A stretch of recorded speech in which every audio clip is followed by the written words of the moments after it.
Salah. Belakangnya Pak Titan Us. Sama belakangnya Us Arifah. Belakangnya Us Arifah. Sana yang ini. Sampainya Usulis.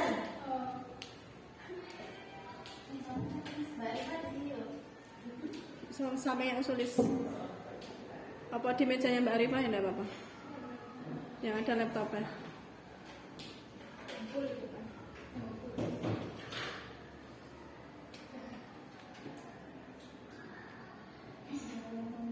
Assalamualaikum warahmatullahi wabarakatuh. Alhamdulillah rabbil alamin wassalatu wassalamu ala asyrofil anbiya'i wal mursalin wa ala alihi wa sahbihi ajma'in. Selamat pagi Ustazah SMBIT Nurul Islam Tangerang.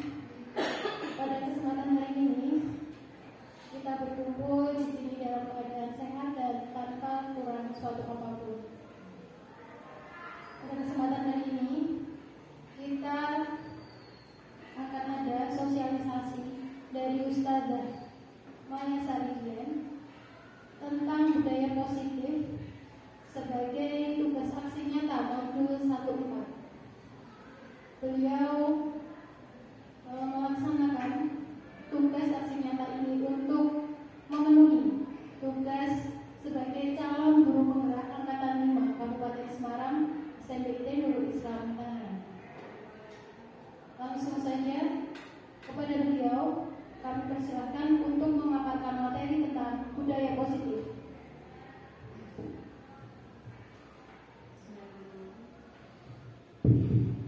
Bismillahirrahmanirrahim. Assalamualaikum warahmatullahi wabarakatuh. Waalaikumsalam warahmatullahi wabarakatuh. Yang terhormat Bapak Kepala Sekolah SMBIT Nurul Islam Tangerang Ustaz Sunarto SAG MPD. Yang terhormat Waka Kurikulum Ustazah Irianti Dwiharsari. Yang terhormat Waka Kesiswaan Ustazah Sulistya ini. Yang terhormat Waka Sarpras Ustaz Sundomo Mario. Yang kami hormati, yang saya hormati Ustazah SMP Nurul Islam Tangerang. Jazakumullah khairan atas kesediaan untuk meluangkan waktu di sini, membantu saya untuk memenuhi salah satu tugas saya dalam aksi nyata pemaparan materi budaya positif sebagai tugas modul 1.4. Saya sebagai calon guru penggerak angkatan 5 Kabupaten Semarang.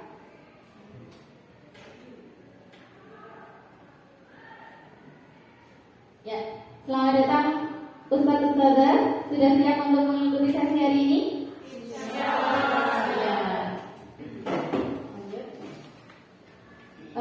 Pada kesempatan Budaya positif yang akan saya paparkan ada 5. Yang pertama, disiplin positif dan nilai-nilai kebajikan universal. Yang kedua, teori motivasi, hukuman dan kepekerjaan, serta restitusi. Yang ketiga, keyakinan kelas. Yang keempat, kebutuhan dasar manusia dan dunia berkualitas. Yang kelima, restitusi. 5, posisi kontrol.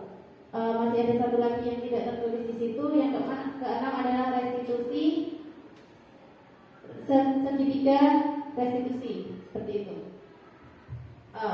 Sebelum saya memaparkan materi tentang disiplin positif sebagai awalannya, Ustazah bisa menengok kanan dan kirinya secara berpasangan. Salah satu atau depan belakang seperti itu. Salah satu yang bertugas adalah salah satu membawa sebuah benda di jari kanan di tangan kanan. Ibaratnya membuat sebuah benda yang sangat berharga dan itu harus dipertahankan. Sementara yang satu lagi, silakan berusaha untuk membuka kepala tangan temannya. Boleh dengan membujuk, boleh dengan merayu, boleh dengan kekerasan, boleh dengan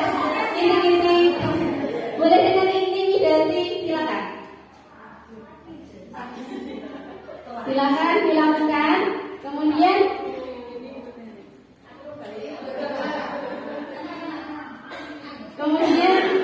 bergantian peran, gitu ya. Silakan bergantian peran. Bergantian peran, yang satu menggenggam sebuah benda yang sangat berharga dan yang satu harus membuka. Dimanapun caranya harus bisa terbuka, gitu. Dan yang membawa, dimanapun caranya harus bisa mempertahankan benda tersebut.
Ya, terima kasih Saudara Indah.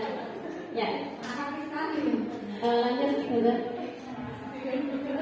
Ada kekerasan. Ya, ini tadi yang kita lakukan gitu ya. Dari kegiatan yang kita lakukan tadi, itu pertanyaan selanjutnya. Apa sih alasan kita membuka tangan temannya tadi?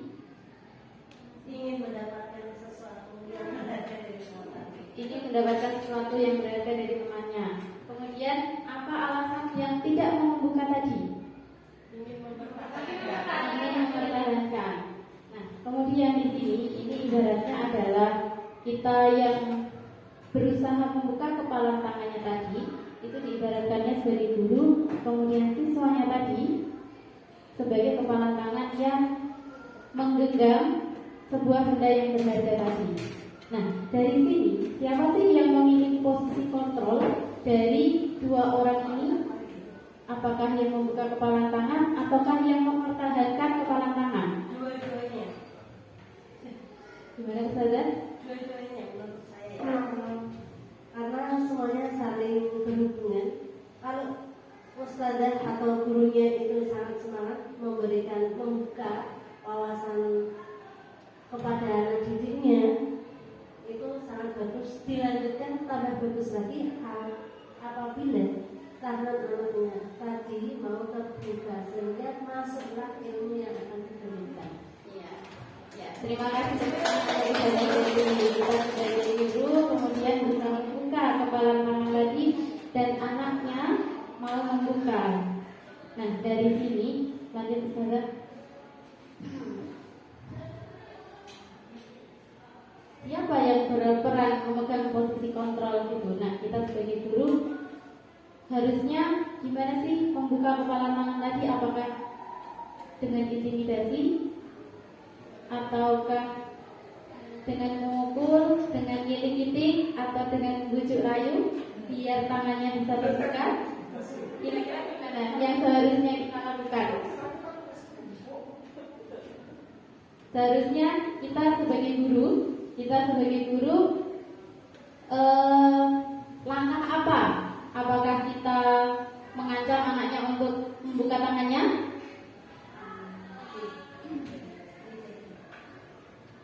Ini tadi boleh semuanya, boleh mengintimidasi, boleh membujuk, boleh gini-gini. Oke, saya menanggapi mungkin cara kita ya, dengan membujuk melalui kata-kata motivasi sehingga anak itu mau membuka kepala tangannya itu dengan ikhlas hati ya, sehingga wawasan yang kita sampaikan ke anak itu ketika dia mau membuka hatinya insya Allah akan lebih mudah masuk ketimbang dengan kita dengan cara kekerasan, memaksa, mengintimidasi, yang itu hanya akan membuat anak-anak merasa terpaksa, bahkan merasa tidak suka, tidak ikhlas, sehingga ya wawasan yang kita sampaikan itu akan menjadi sulit masuk seperti itu. Terima kasih. Terima kasih, cepat sekali.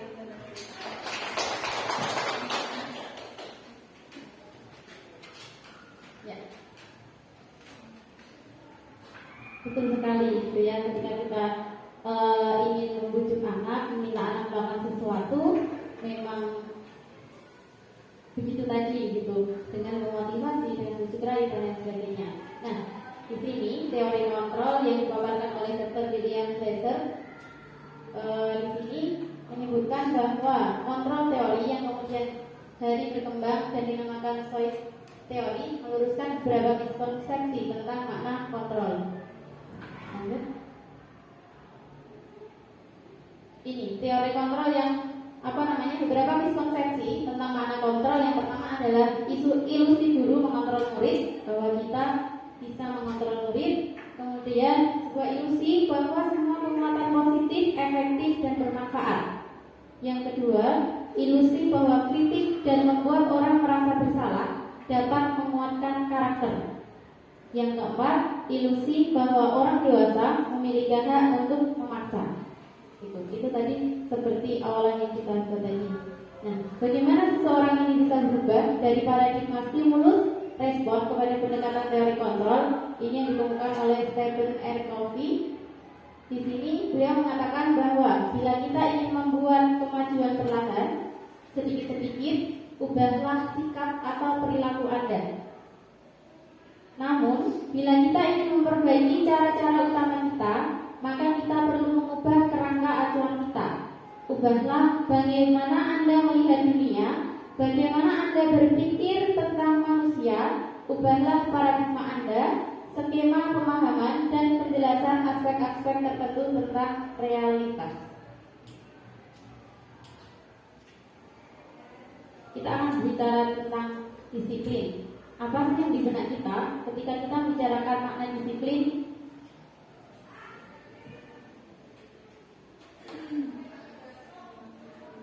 Ada yang berpendapat?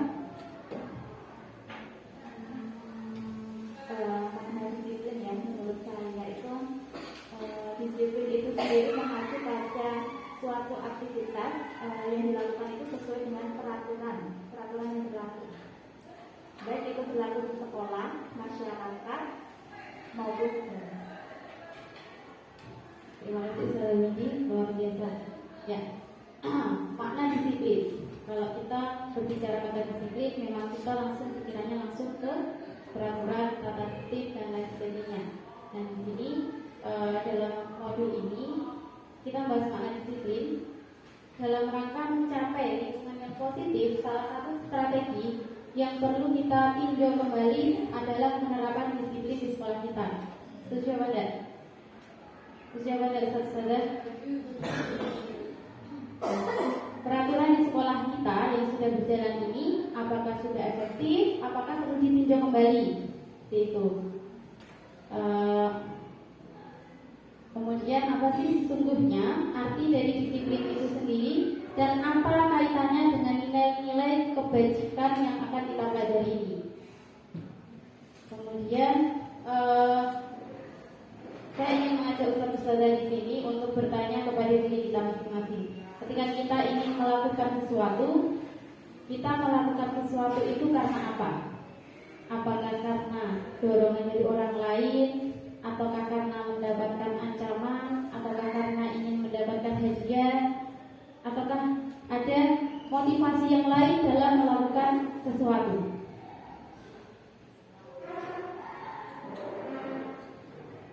Ya, seperti yang saya sebutkan tadi, bahwa ketika kita mendengar kata disiplin, yang terbayang di benak kita itu adalah tata tertib, keteraturan, dan kepatuhan pada peraturan tersebut.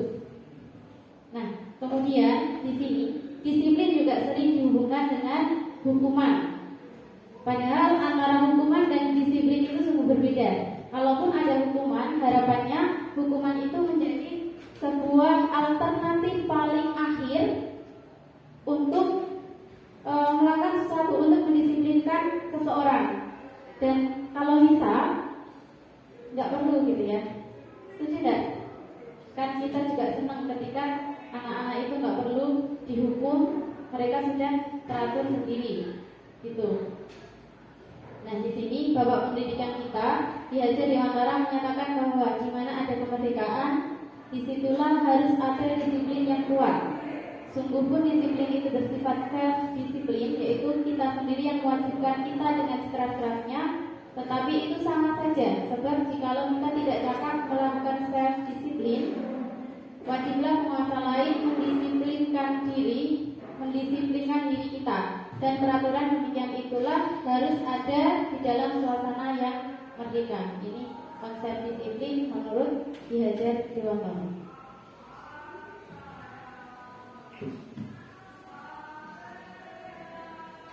Menurut Ki Hajar Dewantara lagi bahwa makna disiplin di sini Ki Hajar menyatakan bahwa untuk mencapai kemerdekaan atau dalam konteks pendidikan kita saat ini untuk menciptakan murid yang merdeka, syarat utamanya adalah harus ada disiplin yang kuat. Yang dimaksud di sini adalah disiplin diri yang memiliki motivasi internal. Jadi seseorang itu mempunyai motivasi internal. Mereka bertanggung jawab atas diri mereka sendiri. Mereka melakukan sesuatu itu bukan dari paksaan dari luar, paksaan dari lingkungan dan lain sebagainya, atau yang disebut sebagai motivasi eksternal.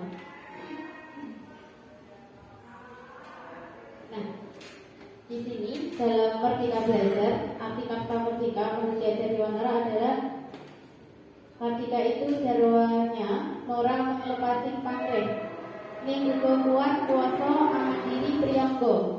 Merdeka itu artinya tidak hanya terlepas dari perintah, akan tetapi juga cakap buat memerintah diri sendiri. Kira-kira sampai di sini apakah pemahaman kita tentang disiplin masih sama dengan yang tadi ataukah sudah berubah? Makna kata disiplin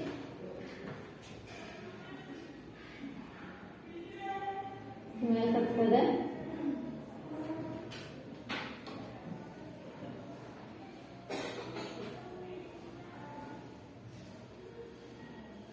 Ya, seperti yang kita gaungkan saat ini, anak-anak menjadi manusia yang merdeka.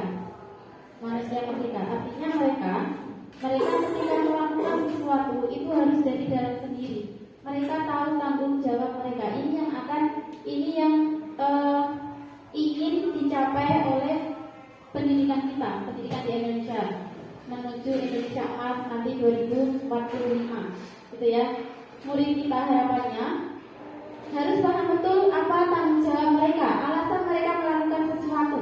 Itu bukan dari paksaan, bukan dari hukuman dan lain sebagainya. Sehingga motivasi yang terbentuk itu adalah motivasi dari dalam diri atau motivasi intrinsik, bukan lagi motivasi ekstrinsik. Itu ya. Sehingga murid-murid kita betul-betul menjadi murid-murid yang merdeka sesuai dengan cita-cita dari pendidikan kita atau cita-cita dari bapak pendidikan kita, Ki Hajar Dewantara. Nah, dari makna disiplin ini, disiplin diri dapat membawa seseorang menggali potensinya. Karena motivasi ini terbentuk dari dalam dirinya, maka dia punya motivasi untuk bisa menggali potensinya dirinya masing-masing menuju ke sebuah tujuan. Dan kata disiplin ini juga pelajari bagaimana kita mengontrol diri dan bagaimana menguasai diri untuk memilih tindakan yang mengacu pada nilai-nilai yang kita hargai. Dengan kata lain, seseorang yang sudah disiplin, dia berarti bisa bertanggung jawab terhadap apa yang dikatakannya, apa yang dilakukannya, dan lain sebagainya.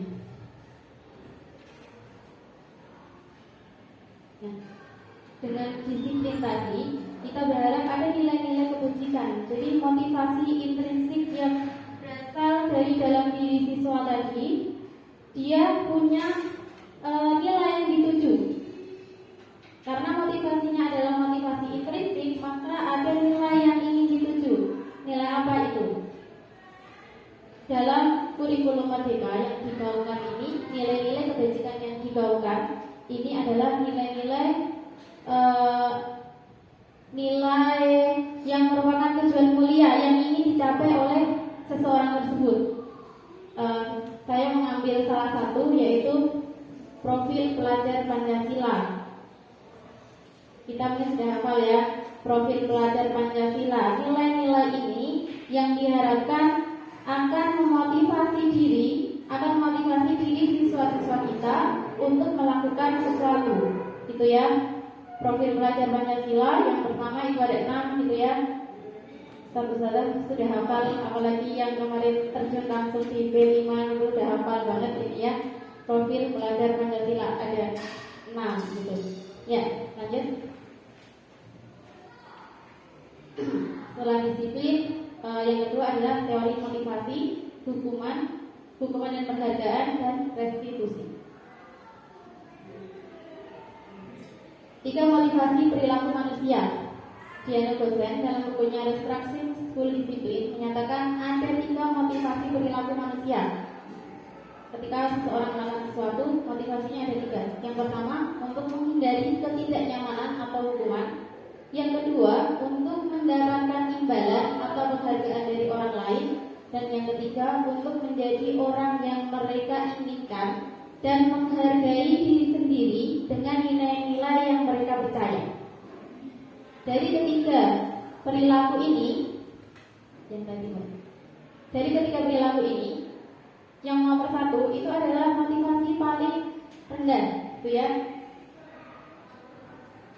Dari tingkatan ini yang dikemukakan oleh Diana Gosen, motivasi yang pertama ini adalah motivasi yang paling rendah, untuk menghindari hukuman atau ketidaknyamanan. Ini adalah motivasi yang paling rendah dalam diri seseorang. Kemudian tingkatan yang kedua ini lebih baik dibandingkan motivasi yang pertama, untuk mendapatkan hadiah atau imbalan dari orang lain.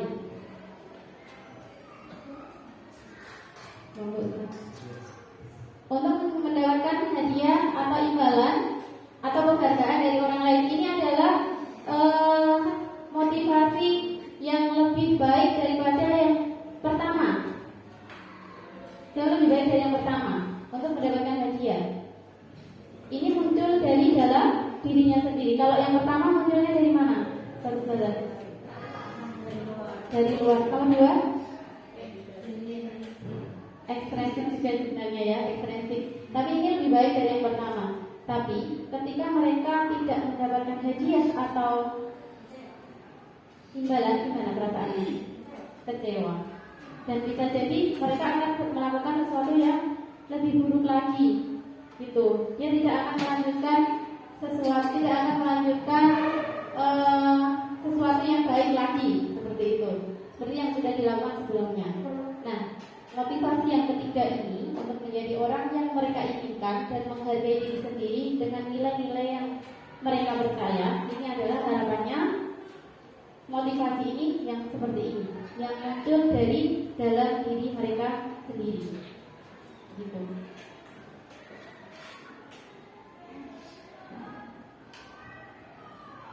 Kalau ustaz-ustazah semuanya dari ketiga motivasi tadi, yang mayoritas ada mendasari perilaku murid-murid kita di sini, itu yang nomor berapa? Nomor 1. Jadi ini adalah PR besar bagi kita, gitu ya. Besar bagi kita bagaimana mereka punya motivasi dari dalam diri mereka sendiri dalam melakukan sesuatu. Ini PR besar, gimana caranya, gitu ya. Lanjut. Yang selanjutnya adalah hukuman, konsekuensi, dan restitusi.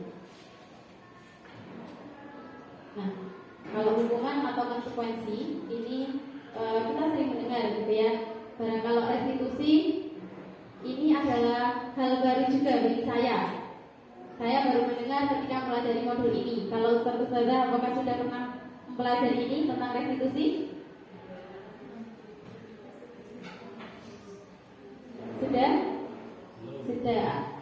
Oh belum. Sama, saya juga baru aja, gitu ya. Hukuman, konsekuensi, dan restitusi ini sesuatu yang hampir sama tapi berbeda. Kalau seseorang melakukan sebuah pelanggaran, biasanya mereka akan melakukan sebuah hukuman. Mereka akan mendapatkan hukuman atau konsekuensi atas pelanggaran tersebut. Tetapi di sini harapannya di modul ini diperkenalkan budaya positif, budaya disiplin positif yang kita sebut sebagai restitusi. Jadi restitusi ini adalah sebuah proses menciptakan kondisi bagi murid untuk memperbaiki kesalahan mereka, sehingga mereka bisa kembali pada kelompok mereka dengan karakter yang lebih kuat. Jadi ketika seseorang melakukan kesalahan, harapannya kita sebagai guru mampu membawa anak ini sadar bahwa mereka salah dan mereka mampu memperbaiki kesalahan sendiri. Jadi restitusi ini adalah sebuah proses kolaboratif yang mengajarkan murid untuk mencari solusi untuk permasalahan mereka dan membantu murid berpikir tentang orang seperti apa yang mereka inginkan dan bagaimana mereka harus memperlakukan orang lain.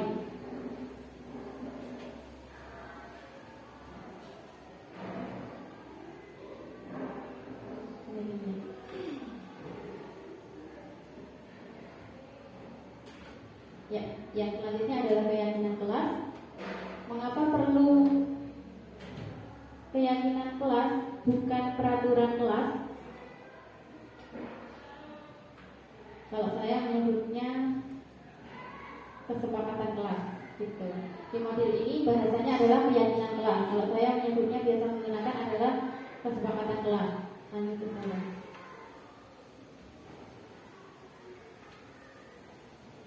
Pembentukan keyakinan kelas atau sekolah.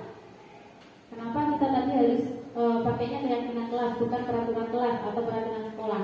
Di sini ada 7 hal, gitu ya, syarat-syarat, gitu ya, keyakinan kelas. Keyakinan kelas ini bersifat lebih abstrak daripada peraturan yang lebih ringan dan yang lebih rinci dan konkret. Kemudian keyakinan kelas berupa pernyataan-pernyataan universal. Kemudian pernyataan keyakinan kelas senantiasa dibuat dalam bentuk positif. Selanjutnya keyakinan kelas hendaknya tidak terlalu banyak sehingga mudah diingat dan dipahami oleh semua warga kelas. Yang selanjutnya keyakinan kelas sebaiknya sesuai sesuatu yang dapat diterapkan di lingkungan tersebut. Yang selanjutnya adalah semua warga kelas hendaknya ikut berkontribusi dalam pembuatan keyakinan kelas lewat kegiatan curah pendapat. Dan yang ketujuh, bersedia meninjau kembali keyakinan kelas dari waktu ke waktu. Jadi keyakinan kelas ini bentuknya sifatnya tidak abadi, gitu ya, disesuaikan dengan kondisi setiap siswa di kelas ataupun di sekolah tersebut.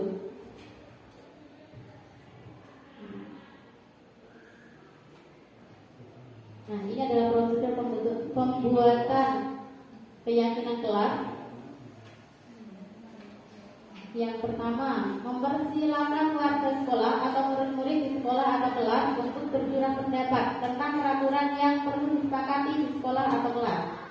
Yang kedua, mencatat semua masukan-masukan karya wali murid atau warga sekolah di papan tulis atau di kertas besar atau kertas ukuran poster, di mana semua anggota kelas atau warga sekolah bisa melihat hasil curah pendapat.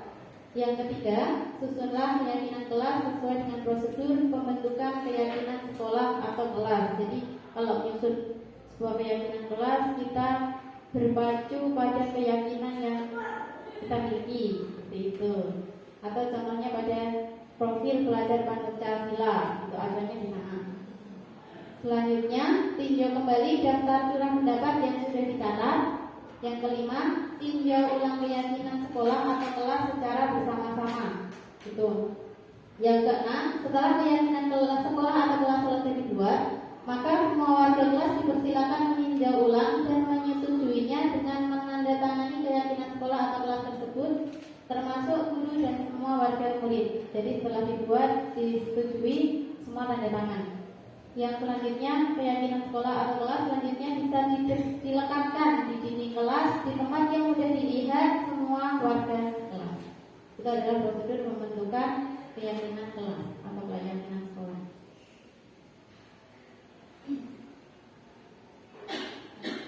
Ini adalah salah satu foto contoh kontrak belajar yang pernah saya terapkan di kelas yang saya ambil. Saya ngajar di 6 kelas, yang tak ambil hanya 3 aja. Dan semuanya ada kontrak belajarnya. Jadi ketika kita buat kontrak belajar dengan anak-anak, kemudian mereka mengusulkan sendiri kontrak belajarnya apa, disepakati bersama, kemudian harus dilaksanakan secara bersama-sama, dan mereka sendiri yang menentukan konsekuensinya apa ketika mereka melanggar. Seperti itu. Ini adalah salah contoh kontrak belajar yang saya terapkan di kelas saya. Tidak ada kelasnya. Lanjut ke sana. Materi yang selanjutnya adalah kebutuhan dasar manusia dan dunia berkualitas. Jadi kita sebagai seseorang ketika melakukan sesuatu, kita punya kebutuhan dasar, gitu ya. Kita punya kebutuhan dasar yang kalau kebutuhan ini tidak dipenuhi, maka ya ada yang akan kita lakukan. Sama seperti siswa kita juga punya kebutuhan dasar. Ketika salah satu kebutuhan ini tidak dipenuhi, maka ada aja cara mereka ingin memenuhi kebutuhan tersebut. Yang pertama adalah kebutuhan bertahan hidup atau survival. Yang kedua, kasih sayang dan rasa diterima, love and belonging. Yang ketiga, kebebasan, freedom. Yang keempat, kesenangan, fun. Dan yang kelima adalah penguasaan atau power. Kebutuhan bertahan hidup atau survival ini berhubungan dengan kondisi fisik seseorang. Mereka lapar, bisa jadi itu adalah salah satu kebutuhan dasar. Anak lerak-lerut bisa jadi sakit. Nah, anak lerak-lerut bisa jadi lapar. Anak bolos dari kelas bisa jadi masih lapar pengen jajan.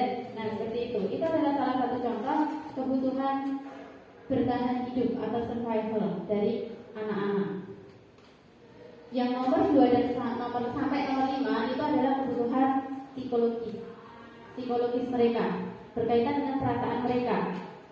Kasih sayang dan rasa diterima, love and belonging. Mereka sudah mendapatkan cukup kasih sayang dan rasa diterima belum? Dimulai dari keluarganya, kemudian di kamarnya,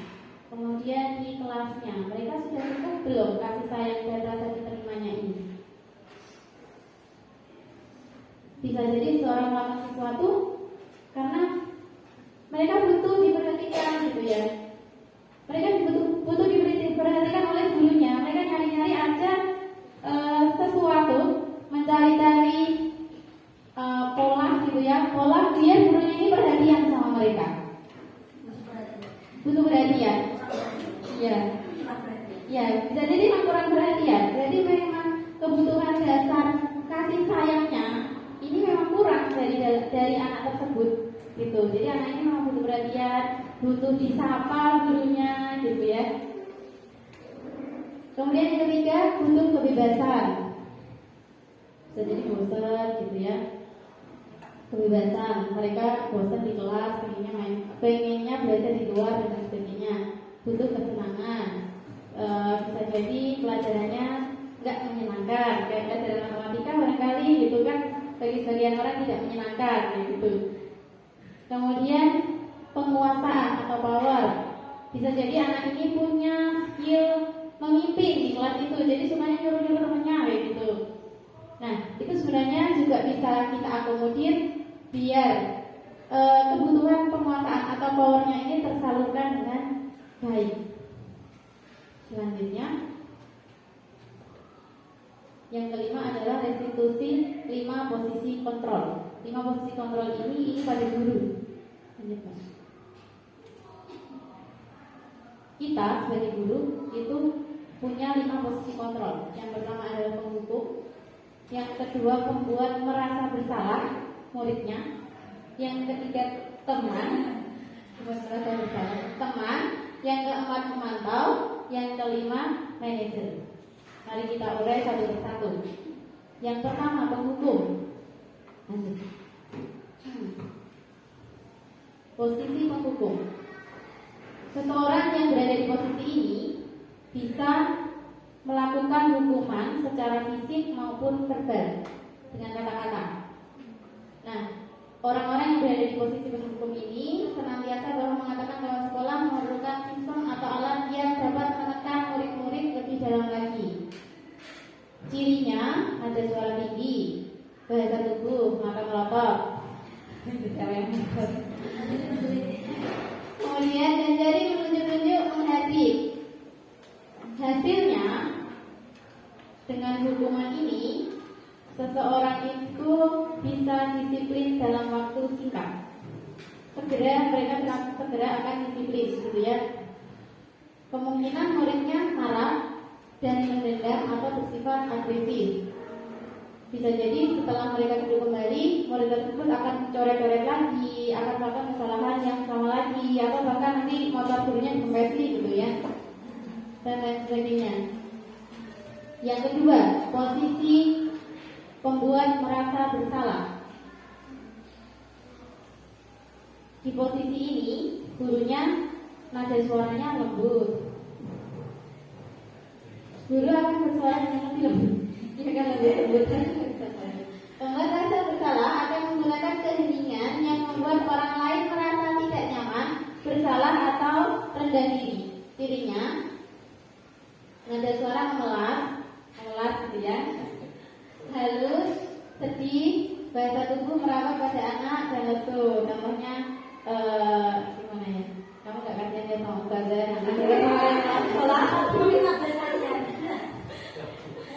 Kamu melanggar begini nanti ustazah lo yang dimarahin kelas sekolah kayak gitu. Iya, kita yang capek lo. Gitu. Nah, di sini hasilnya siswa kita akan merasa bersalah telah mengecewakan orang lain, bisa orang tuanya, bisa gurunya, bisa temannya dan lain sebagainya.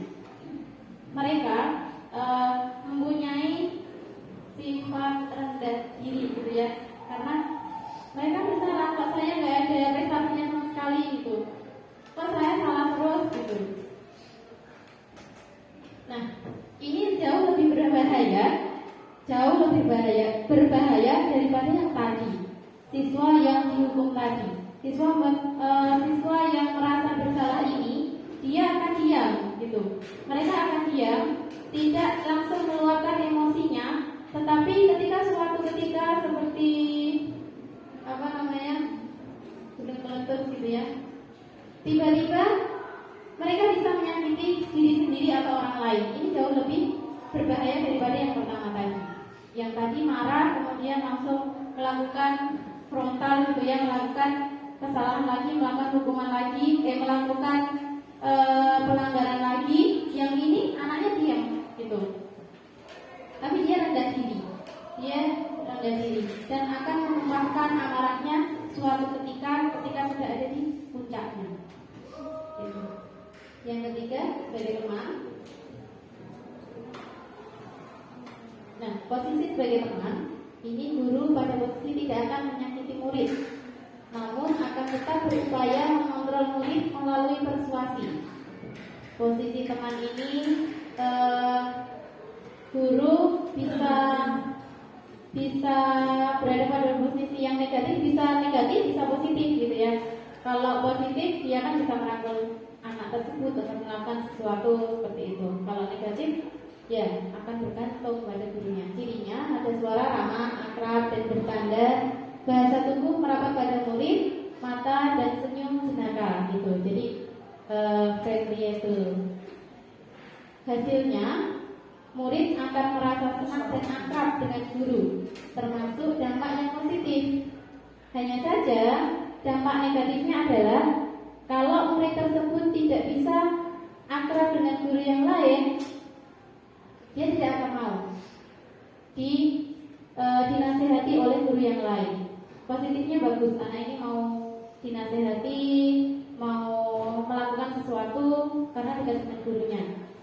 Ya, negatifnya itu tadi, murid akan bergantung dengan guru tersebut. Kemudian dengan guru yang lain bisa jadi menolak karena tidak sama dengan guru yang ini, guru yang baik hati ini, seperti itu. Guru yang berposisi sebagai teman tadi. Posisi yang keempat adalah posisi pemantau. Apa itu posisi pemantau? Memantau itu apa sih? Mengawasi. Nah, saat kita mengawasi, kita bertanggung jawab atas perilaku orang-orang yang kita awasi. Posisi pemantau ini berdasarkan peraturan. Misalnya ada yang mulai terlambat, peraturannya apa? Gitu langsung gitu ya. Dengan menggunakan sanksi atau konsekuensi, kita dapat memisahkan hubungan pribadi kita dengan murid sebagai seseorang yang menjalankan posisi pemantau. Jadi dia tidak peduli ini akrab apa tidak, ini punya hubungan dengan kekerabatan apa tidak. Pada posisi pemantau dia akan netral gitu. Cirinya ada suara datar, bahasa tubuh yang formal. Hasilnya murid memahami konsekuensi yang harus dijalankan karena telah melanggar salah satu peraturan sekolah. Guru tidak menunjukkan emosi secara berlebihan, jadi gurunya tenang, bersikap tenang, itu tidak mudah marah, kemudian dan tidak membuat anak ini merasa bersalah atas kesalahannya. Dia tidak rendah diri. Kemudian murid tetap dibuat tidak nyaman pada waktu jam istirahat. Contohnya ketika anak terlambat gitu ya, mereka punya mendapatkan konsekuensi harus tinggal kelas selama jam istirahat kayak gitu. Anaknya ini kan merasa tidak nyaman, ya. Tapi dia sadar bahwa itu adalah salah gitu. Lanjut, yang selanjutnya adalah posisi manajer. Posisi yang kelima atau terakhir ini posisi di mana guru berbuat sesuatu bersama dengan murid, mempersilahkan murid mempertanggungjawabkan perilakunya, mendukung murid agar dapat menemukan solusi atas permasalahannya sendiri. Cirinya, nada suara tulus, bahasa tubuh tidak kaku, mendekat ke murid. Ini hampir sama ya, gabungan antara posisi apa ini? Teman dan pemantau. Posisi manajer ini gabungan antara posisi teman dan pemantau. Jadi seorang guru yang berada di posisi manajer, dia akan tahu di mana kapan menempatkan diri. Apakah saat ini dia menjadi teman atau menjadi pemantau. Di sini pada posisi manajer seorang guru sebaiknya tulus. Jadi seorang guru yang punya posisi manajer, dia akan tulus. Sebaiknya tulus. Nggak boleh nggak tulus. Kalau nggak tulus nanti jadinya memantau. Jadinya memantau ya. Iya. Tidak perlu marah, tidak perlu meninggikan suara, apalagi menunjuk-nunjuk jari ke murid, berkacak pinggang atau bersikap seolah-olah menyesal, tampak sedih. Gak perlu gitu ya. Kelihatan sedih di depan murid, itu tidak perlu. Akan perbuatan murid ataupun bersendal guru menempatkan diri sebagai teman murid, gitu. Jadi seorang guru yang berposisi pada pemantau, guru cukup fokus pada murid. Cukup fokus pada kesalahannya. Gak perlu dikasih anggaran-anggaran untuk membahagiakan guru atau orang tua. Terus gak sih ngasih anggaran-anggaran membahagiakan guru atau orang tua? Murid sudah mengetahui adanya suatu masalah dan sesuatu perlu terjadi. Dan guru akan mengembalikan tanggung jawab pada murid untuk mencari jalan keluar permasalahannya. Ya, tentu ini dengan bimbingan guru.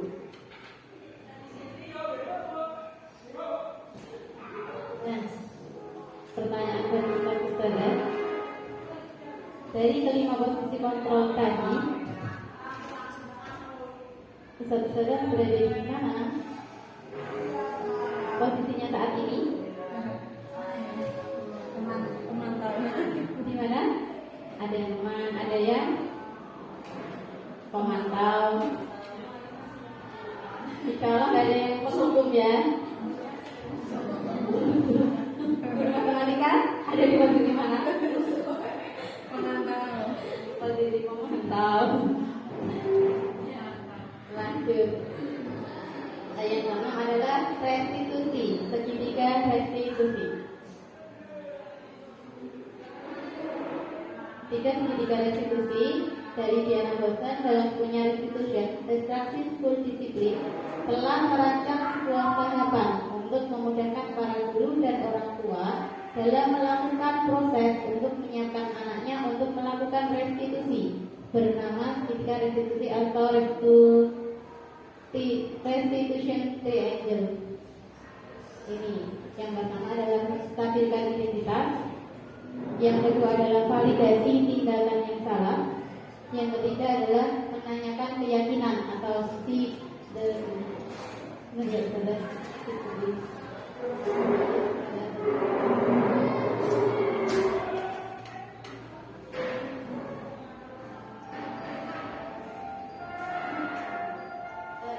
adalah salah satu contoh penerapan restitusi, tiga restitusi. Karena itu saya malu.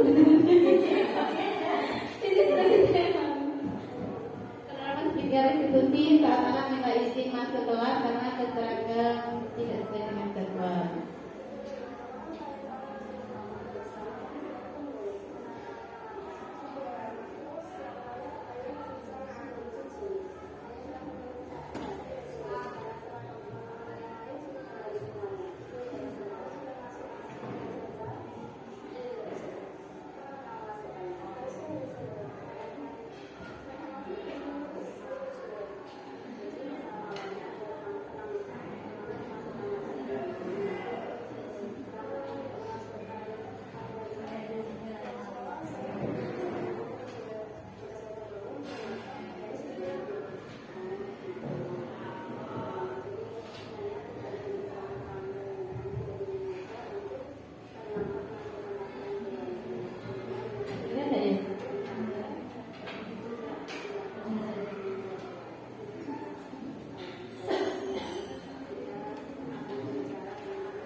sakit restitusi minta izin masuk kelas karena tidak berseragam sesuai dengan jadwal.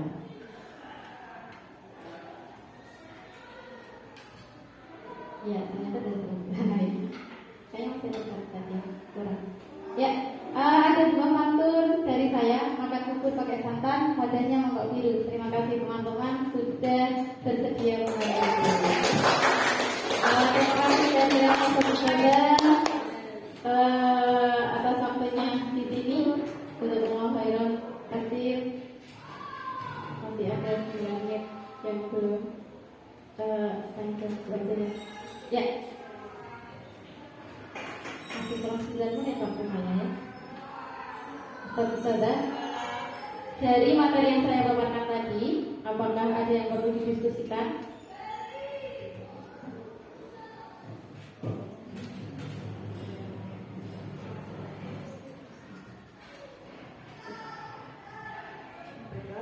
Halo. Tadi ada beberapa macam-macam model guru ya, Ustazah Dian ya. Ada guru sebagai teman, guru sebagai manajer, guru sebagai pemantau dan sebagainya. Ya. Terus apa yang seharusnya, maksudnya kami itu seharusnya seperti apa?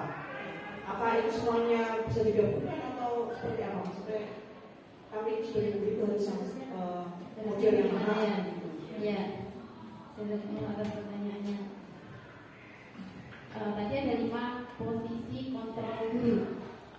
Kalau pertama tadi ada sebagai penghukum, ya kan kita tahu ya, ada yang mengerti dan lain sebagainya. Boleh nggak kita sebagai penghukum?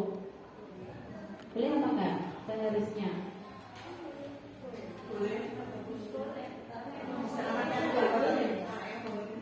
Anak yang berkomitmen, ya boleh kita sebagai penghukum.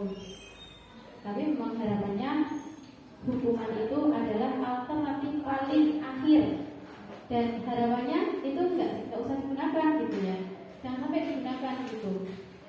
Kita sudah berusaha dulu untuk tidak menghukum. Seharusnya kita di posisi yang mana gitu ya. Kalau teman boleh nggak? Boleh. Teman boleh. Kemudian pemantau juga boleh. Kalau yang merasa bersalah tadi boleh nggak kira-kira? Kalau merasa bersalah tadi hasilnya anaknya gimana? Kecil hati. Rendah diri, dia rendah diri. Kalau teman boleh, kemudian pemantau juga boleh. Nah, ini pemantau dan teman ini kita gabung, jadinya maksudnya apa? Manajer. Jadi kita tahu menempatkan diri. Kapan kita harus bersikap sebagai teman dan kapan kita harus bersikap sebagai pemantau, gitu ya. Kita membangun kesadaran murid. Kita berposisi sebagai manajer, gitu. Kita membangun kesadaran murid, membangun kesadaran akan tanggung jawabnya, gitu.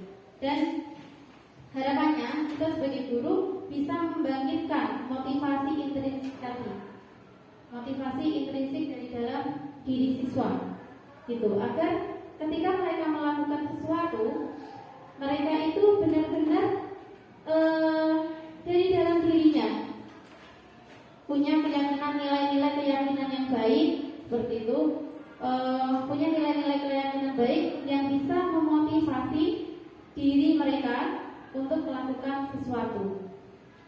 Jadi tidak atas paksaan orang lain, seperti ilustrasi tadi, ilustrasi yang kita lakukan di awal gitu ya, membuka dan mempertahankan kepala tangan.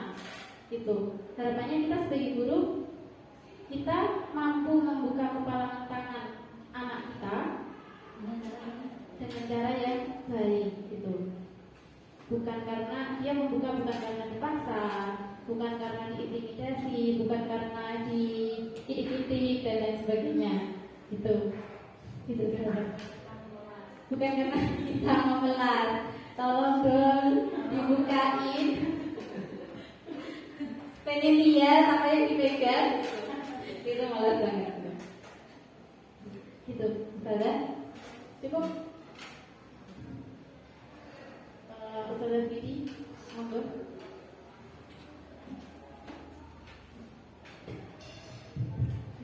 Terima kasih Ustazah Dian atas waktunya. Saya ingin ingin tahu yang terkait dengan keyakinan kelas. Nah, tadi kan ada beberapa cara ya bagaimana kita membuat keyakinan kelas. Nah, kira-kira untuk keyakinan kelas ini kaitannya dengan apa ya, penerapannya dengan menumbuhkan budaya disiplin positif dengan siswa itu bagaimana? Apalagi kan nanti jangkauannya kan semua siswa, tidak hanya disiplin untuk kelas itu saja. Nah itu nanti bagaimana ya penerapannya atau cara membuat keyakinan kelas. Ya, kelas sama sekolah kelas beda ya. Iya. Kalau kesepakatan kelas sendiri kan kalau unit beda belajar dan biasa nih, saya rasa juga untuk Ustaz dan Ustazah sudah sering membuat. Yang saya tanyakan adalah nanti kaitannya dengan budaya positif ke siswanya itu gimana? Keyakinan, nilai-nilai keyakinan yang awal tadi, berarti awalnya dulu, sadar, awalnya lagi.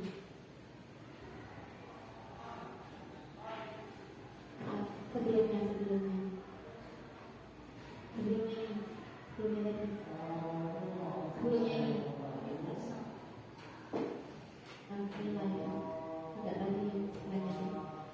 Jadi pembentukan keyakinan kelas ini tadi kan kita bahas tentang nilai-nilai ya, nilai-nilai keyakinan yang kita tuju, nilai yang ingin kita tuju. Kalau di sini saya tadi menyebutkan ada profil pelajar Pancasila. Nilai-nilai keyakinan ini adalah sebuah tujuan mulia yang ingin kita tuju pada murid kita. Gambaran umum murid kita itu nanti keluar dari nulis itu mau seperti apa gitu. Siswa yang bagaimana gitu. Itu adalah sebuah tujuan mulia tadi, tujuan mulia yang ingin kita tuju pada siswa kita. Nah, ini yang disebut sebagai sebuah keyakinan. Keyakinan dari nilai-nilai mulia yang ingin kita tuju tadi. Kemudian, kalau kita mengacu pada profil pelajar Pancasila, yang pertama apa? Beriman, bertakwa, kepada Tuhan Yang Maha Esa dan beranak mulia. Kemudian yang kedua, berbuat loyal, mandiri, bernalar kritis. Nah ini adalah nilai-nilai kebajikan yang ingin kita tuju. Di sini ya, saya menampilkan profil pelajar Pancasila. Kita ingin murid kita itu nanti keluar dari sini, ini punya profil yang begini. Profilnya begini setelah keluar dari murid gitu. Implementasinya bagaimana di kelas atau di sekolah? Kita buat aturan, kita buat kesepakatan yang nanti mengacunya ke sini. Siswa itu bisa beriman, bertakwa kepada Tuhan Yang Maha Esa dan berakhlak mulia. Jadi dia nggak boleh ngapain, dia harus melakukan apa, dia nggak boleh ngapain gitu. Kita pancing siswa untuk berpendapat dan kita bimbing seperti itu. Kemudian siswa ini nanti keluar dari sini bisa mandiri. Berarti keyakinan kelasnya yang mengacu anak itu bisa mandiri itu. Atau bernalar kritis, berkebinekaan global, bergotong royong dan kreatif. Jadi keyakinan kelas ini mengacunya ke sini. Anak-anak digiring biar mereka mampunya ke sini, mampu ke sini. Begitu. Sudah cukup. Apa ada lagi?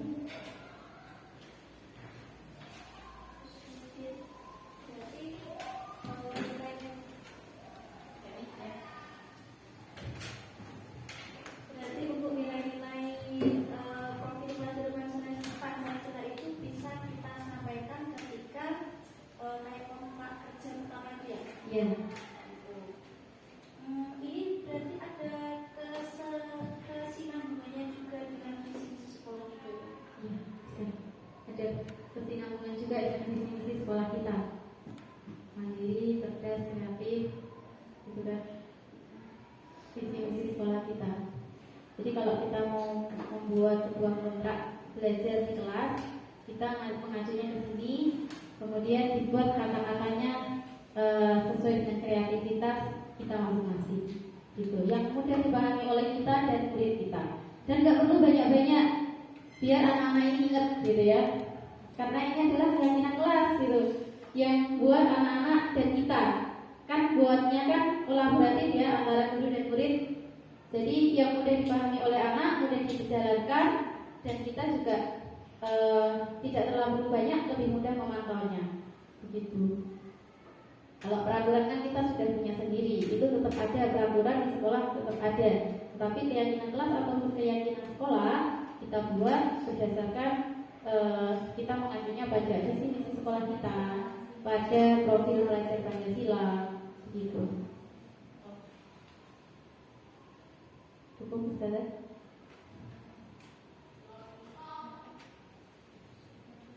Cukup, Ustaz. Ada pertanyaan yang lain? Kalau tidak ada, saya cukupkan sampai di sini. Saya berdoa kepada atas kerawuannya ke sini, bersedia meluangkan waktu untuk membantu saya melaksanakan menyelesaikan salah satu tugas ini. Ya, terima kasih. Assalamualaikum warahmatullahi wabarakatuh.